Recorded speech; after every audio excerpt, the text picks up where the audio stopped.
আপনাকে আমি কতবার বললাম যে আমার 5টা উপদেশ মনে রাখবেন।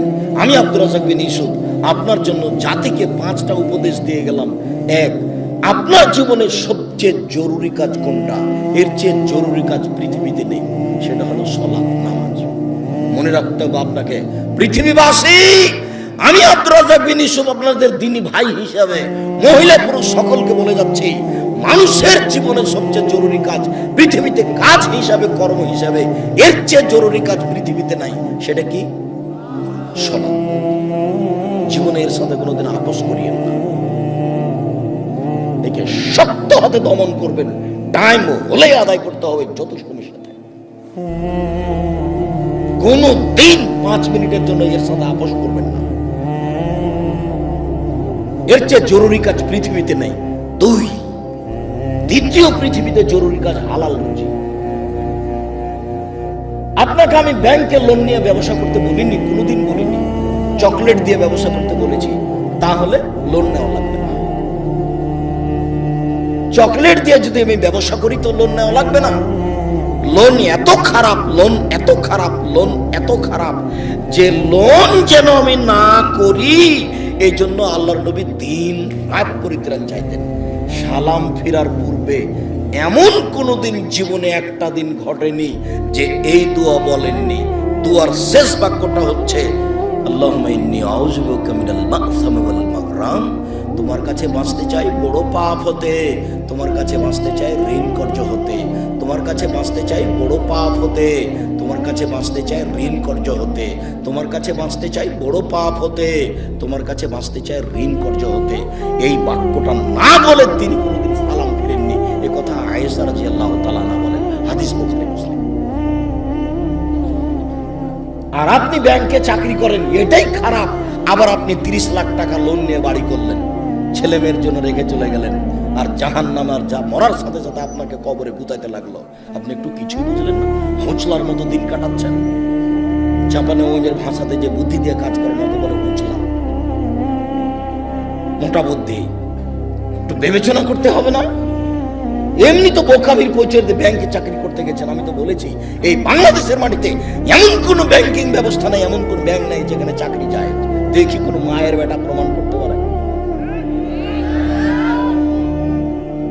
ব্যাংকে টাকা রাখা আর ব্যাংকে চাকরি করা দুটো এক নয়। সম্মানিত দিনী ভাই বোন, মানুষের জীবনে সবচেয়ে জরুরি কাজ হালাল রুজি। শ্বশুরের কাছে টাকা নিয়ে জীবিকা নির্বাহ করবেন না। ও কথা পুনরায় বলা লাগবে না, শতবার বলেছি যে যৌতুকের টাকা দিয়ে চাউল কিনে ভাত খেয়ে ইবাদত কবুল হবে না। ভিক্ষা করার টাকা দিয়ে চাউল কিনে ভাত খেয়ে ইবাদত কবুল হবে। আমি ভিক্ষা করবো কেন? আমার গায়ে শক্তি আছে, কাজ করে খেতে পারি। তবুও ভিক্ষা করার টাকা দিয়ে চাউল কিনে ভাত খেয়ে ইবাদত কবুল হবে। যৌতুকের টাকা দিয়ে ভাত খেয়ে ইবাদত কবুল হবে না। চাউল কিনে ভাত খেয়ে ইবাদত কবুল হবে না।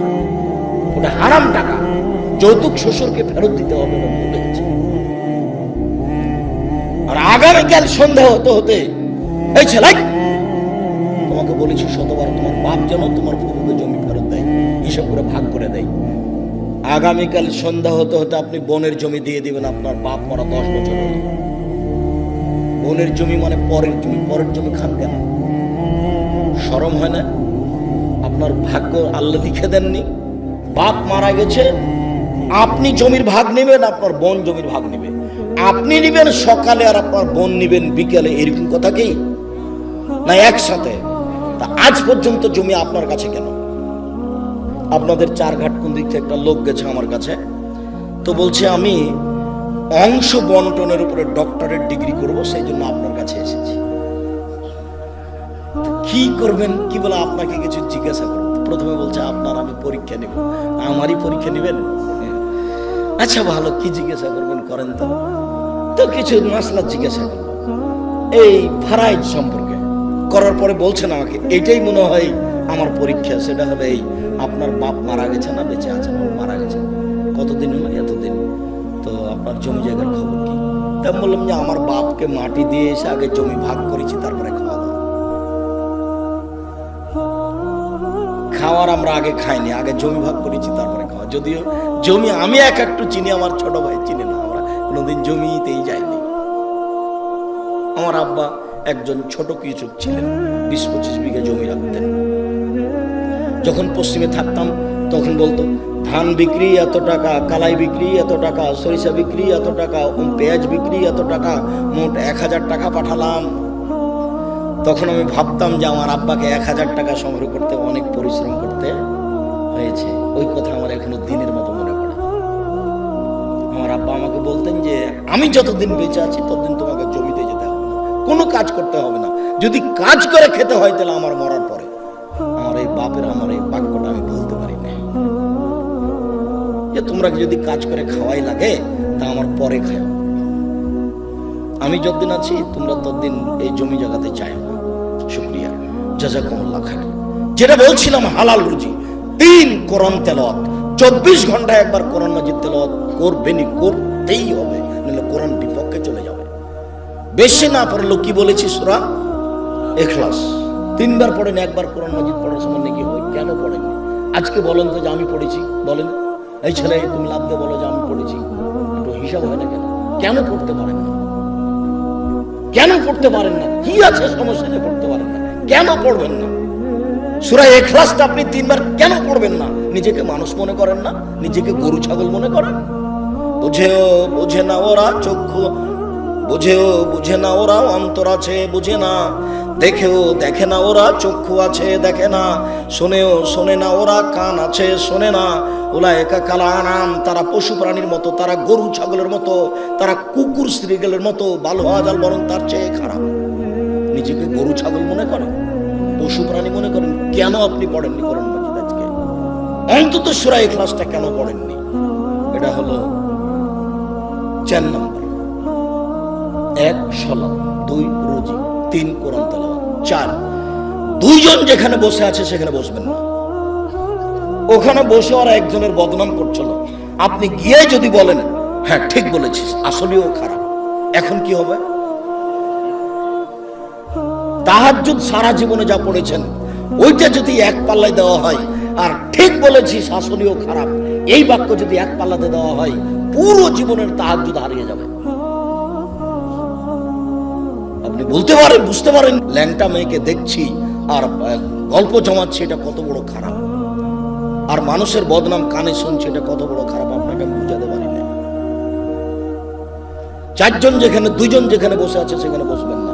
5 ছেলে মেয়ে স্ত্রীর উপরে হন কঠোর, খুব কঠোর, চোখ যেভাবে ঘুরে বউ সেভাবে চলে, তার নাম ক্ষমতা। আহাল পরিবারের উপরে খুব কঠোর হতে হবে, শক্ত হাতে পরিবারকে দমন করতে হবে, নইলে তাহাজ্জুদে আপনি টিকতে পারবেন না। শেষে দেখা যায় বেটির কারণে বউয়ের কারণে জাহান্নামে হয়ে গেছে। শতদিন বলেছি, আল্লাহ নবী বলছেন 3 শ্রেণীর মানুষ জাহান্নামে যাবে। তার 1 শ্রেণীর মানুষ হচ্ছে মধুমিনুল খামর, যারা নিয়মিত বিড়ি তামাক জর্দা সিগারেট গুল নেশাদার দ্রব্য খায় পান করে, তারা জাহান্নামে যাবে। একটা ছেলে বলছে, আব্দুর রাজাক সাহেব আপনি যে বিড়ি সিগারেট সব সময় বলেন, তো বিড়ি সিগারেট হারাম তার দলিল কোথায়? তো দলিল সরাসরি আছে, আল্লাহ রাসূল বলছেন মাসকারা কাসিরুহু ফাকালিলুহু হারাম। যেই জিনিসটা বেশি খেলে বিবেকের ক্ষতি হবে, তার কম, তার একটা কণাও হারাম। তো তাহলে তোমার 50 বেড়ি, হাফ কেজি বেড়ির মশলা খুলে একজনকে খাওয়া দাও দেখি, হাফ কেজি জর্দা তুমি একজনকে খাওয়া দাও, তার বিবেকের ক্ষতি হয় কিনা? 10 কেজি খাওয়িয়ে দিলে যদি বিবেকের ক্ষতি হয়, তাহলে তার একটা কণাও হারাম।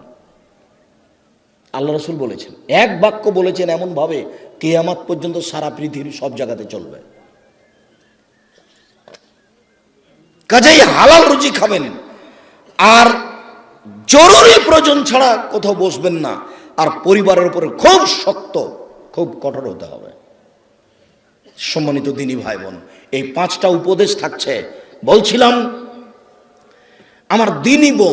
আমার দিনী বোনদের ব্যাপারে একটু অনুরোধ জানাচ্ছি। দেখুন, 4টা কাজ করতে পারলে আপনার জন্য জান্নাতের সব দরজা খোলা। আপনি 4টা কাজ করেন, জান্নাতের যে কোনো দরজাতে যেতে পারবেন। আমি বলিনি এই কথা মুহাম্মদ সাল্লাল্লাহু আলাইহি সাল্লাম বলেন। 1 সালাত খামসাহা, 5 ওয়াক্ত সালাত আদায় করুন। এই ছেলে, তোমরা ওখানে ভাবে দাঁড়িয়ে কেন? বসো। দিনী ভাই বোন, আমি আপনাদেরকে অনুরোধ করছি, আপনারা দয়া করে দোকানপাটে কেউ থাকিয়েন না, রাস্তাঘাটে চলাচল করিয়েন না। এখন কোনো কাজ করার প্রয়োজন মনে করেন না। আপনার আমি কিছু না কিছু উপকার করবই ইনশাআল্লাহ। আপনিও যেমন কষ্ট করে এসেছেন, আমিও তেমন কষ্ট করে